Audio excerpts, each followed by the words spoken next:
नमस्कार, मैं हूं अवधेश कुमार। मित्रों, असदुद्दीन ओवैसी के बारे में बिल्कुल निष्पक्षता पूर्वक कहा जा सकता है कि वो एक सांप्रदायिक व्यक्ति हैं।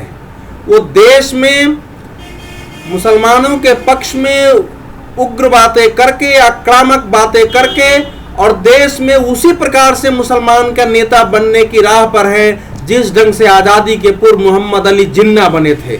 जिन्ना की आवाज की वो तीखी गरज और असदुद्दीन ओवैसी की आवाज के का तीखापन में काफी मेल मिलेगा। दोनों की नीतियों में भी मेल है। जिन्ना भी उस समय दलितों और मुसलमानों को साथ मिला करके और देश का बंटवारे के पक्ष में थे और कई दलित संगठनों ने मिलकर के चुनाव भी लड़ा था मुस्लिम संगठनों के साथ। असदुद्दीन ओवैसी भी दलितों और मुसलमानों की बात करते हुए और वो उस प्रकार से अपनी सांप्रदायिकता और अपने सामाजिक विभाजन का क्रूर और निहायत ही राष्ट्र विरोधी घटिया खेल खेल रहे हैं। जिस ढंग से आज उन्होंने याकूब मेमन की फांसी को यह कहते हुए कि केवल एक ही संप्रदाय के लोगों को फांसी क्यों देते हो, जिस ढंग से आवाज उन्होंने उठाई है वो निहायत ही सांप्रदायिक आवाज है। उसका कोई भी विरोध करेगा। हमारे देश की न्यायालय किसी संप्रदाय को देख करके किसी को फांसी की सजा नहीं देती है। अगर आप पिछले 15-20 सालों के अगर फांसी का रिकॉर्ड भी देख लें तो उससे यह पता चल जाएगा कि मुसलमानों से ज्यादा फांसी हिंदुओं को हुई है। और अगर अपराध मुसलमान करेगा तो क्या सजा हिंदुओं को दी जाएगी। अगर बम विस्फोट मुंबई में मुसलमान ने किया तो सजा हिंदुओं को मिलेगी। यदि याकूब मेनन का हाथ उच्चतम न्यायालय की नजर में प्रमाणित हो गया तो फिर यह सजा किसको मिलेगी। और असदुद्दीन ओवैसी वो भूल रहे हैं कि उसी उच्चतम न्यायालय ने उन्हीं में से 10 मुसलमानों को जिनको की सजा थी मृत्युदंड की, उस सजा को आजीवन कारावास में बदला। अन्य अनेक मुसलमान थे जिनकी सजा को कम किया। एक व्यक्ति को केवल मृत्युदंड की सजा दी। जाहिर है अगर उच्चतम न्यायालय को थोड़ा भी संदेह होता तो याकूब मेमन को फांसी की सजा नहीं देता। लेकिन आज ये पूरे देश में जब अफजल गुरु को फांसी की सजा 2013 फरवरी में हुई थी, उस समय कश्मीर से लेकर के और पूरे देश में तूफान खड़ा किया गया था। यासीन मलिक ने इस्लामाबाद में स्वयं जो है धरने का आयोजन कर दिया और उस धरने पर हाफिज सईद तक पहुंचा था। कश्मीर में अलग अलग प्रदर्शन हुए, 4 दिन के बंद आयोजित हुए जगह जगह, जबकि वो 13 दिसंबर 2001 को संसद के हमले का आरोपी था और उसके आरोप प्रमाणित हो गए थे। लेकिन आज भी एक कहने वाले लोग हैं कि केवल सजा मुसलमान को ही क्यों देते हो, अगर 2 फांसी मिली है तो मुसलमान को ही क्यों मिली है। यह अत्यंत ही दुर्भाग्यपूर्ण है। इस प्रकार की सांप्रदायिक सोच का डटकर मुकाबला करना पड़ेगा इस देश में। क्या ये लोग देश में दूसरे विभाजन की स्थिति पैदा करना चाहते हैं, ये पूछा जाना चाहिए। लेकिन साथ ही साथ वो अगर उसके पास एक कहने का आधार मिला है तो उसमें हमारा भी दोष है। आखिर राजीव गांधी के जो हत्यारे हैं उनको आज तक फांसी की सजा क्यों नहीं हुई। राजीव गांधी के जो हत्यारे हैं उनको खासकर पेरारी वर्ण संतान मुरुगन, उनको निचली अदालत ने 8 नवंबर 1997 में फांसी की सजा सुनाई थी। सुप्रीम कोर्ट ने भी 11 मई 1999 को इनकी फांसी की सजा को कंफर्म कर दिया। राष्ट्रपति ने उनकी दया याचिका, हालांकि राष्ट्रपति ने उनकी दया याचिका करीब 12 साल तक रुकी रही। यह हमारे देश की एक समस्या है कि जिस मामले में राजनीति होती है उस मामले के फैसले करने में देरी होती रही है। जाहिर है कि वह मामला जब राष्ट्रपति के पास आया तो राष्ट्रपति ने उसको गृह मंत्रालय को भेजा होगा और गृह मंत्रालय उसको लटकाए रखा। और 2011 में जो है इसके बाद इन दोषियों को जब 2011 में खारिज हुआ तो 9 सितंबर 2012 को इनको फांसी पर लटकाना जाए तय किया गया। लेकिन उसी समय मद्रास हाईकोर्ट ने उस पर रोक लगा दी और पूरे तमिलनाडु में एक आंदोलन खड़ा हो गया इनको बचाने के लिए। तमिलनाडु विधानसभा में इनके पक्ष में प्रस्ताव पारित हो गए और फिर सुप्रीम कोर्ट ने इस आधार पर कि इनकी दया याचिका में देरी हुई, इतने लंबे समय तक इनको जेल में रखा गया,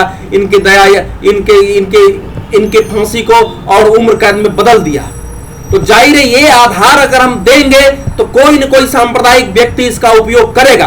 उसी ढंग से पंजाब के मुख्यमंत्री बेअंत सिंह की हत्या का जो आरोपी है, उस आरोपी को फांसी की सजा हो चुकी है, उस आरोपी के फांसी की सजा को राष्ट्रपति ने खारिज कर दिया, लेकिन वहां अकाली दल ने उसके पक्ष में आंदोलन किया, और पूरे वातावरण पंजाब में ऐसा बनाया कि उसको बचाने की कोशिश की, और अब उसको फांसी न देने की पूरी स्थिति बन गई है। कोई पार्टी वहां जो पंजाब में चुनाव लड़ना चाहती है उसका विरोध नहीं करती है। ये हमारे देश की स्थिति है।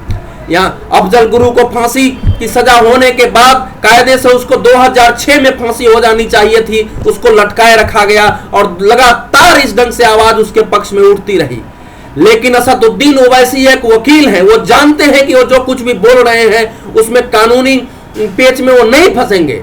अब वो कह रहे हैं कि मैं उच्चतम मैं सुप्रीम कोर्ट पर विश्वास करता हूं, मैं सुप्रीम कोर्ट का विरोध नहीं कर रहा हूं, उसने अगर सजा दिया है तो ठीक ही किया होगा, लेकिन बाबरी मस्जिद के आरोपियों को सजा दो। और भैया बाबरी मस्जिद का केस भी उसी न्यायालय में है। वो झूठ भी बोल रहे हैं, वो कह रहे हैं कि माया कोटनानी और बाबू बजरंगी का केस गुजरात सरकार ने सीट को जांच के लिए नहीं दिया। ये सफेद झूठ है। सीट सुप्रीम कोर्ट ने गठित किया था और सुप्रीम कोर्ट के देखरेख में सीट काम कर रहा था। माया कोंडनानी का केस सीट के पास आया था, उसी सीट के कारण माया कोंडनानी गिरफ्तार हुई और उनको सजा भी मिली है। तो इस प्रकार से झूठ फैलाने वाला व्यक्ति इस देश में खड़ा होकर के और मुसलमानों का नेता बन रहा है।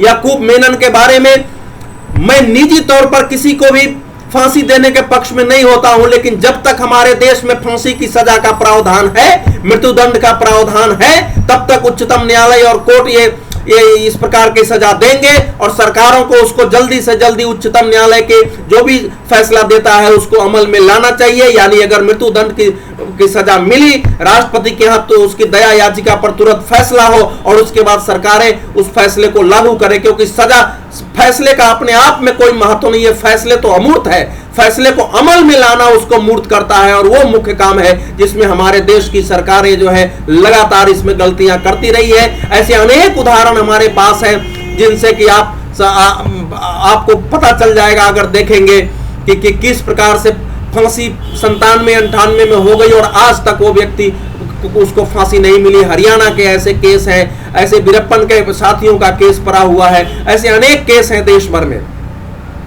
लेकिन असदुद्दीन ओवैसी जिस ढंग से आग उगल रहे हैं, जिस ढंग से वो कह रहे हैं कि ये एक पक्षीय कि इस देश में केवल एक संप्रदाय को और केवल फांसी पर चढ़ाया जाता है, वो एक झूठ तो है ही, तथ्यगत रूप से भी गलत है, लेकिन देश में सांप्रदायिकता की भावना भड़काने में वो काफी कारगर साबित होगा और उनकी तरह अनेक आवाज उठेंगे।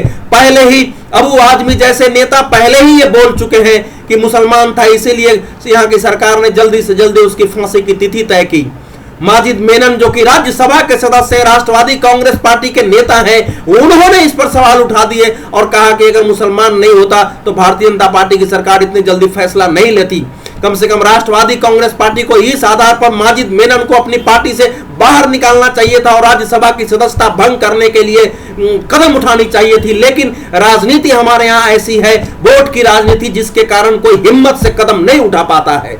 इसीलिए असदुद्दीन ओवैसी इतना आग उगल रहे हैं क्योंकि इस आग उगलने से ही इस देश में वो मुसलमानों का नेता बन सकते हैं, इस आग उगलने से ही उनको वोट मिल सकता है, इस आग उगलने से ही वो इस देश में जो उदारवादी मुस्लिम नेतृत्व है, जो कि सामंजस्य बना के हिंदू और मुसलमानों के साथ चलना चाहता है, जिसके अंदर राष्ट्रवाद का भाव है, वो कमजोर होगा और असदुद्दीन ओवैसी जैसे लोग सांप्रदायिकता भड़का करके और इस देश में शक्तिशाली बनेंगे।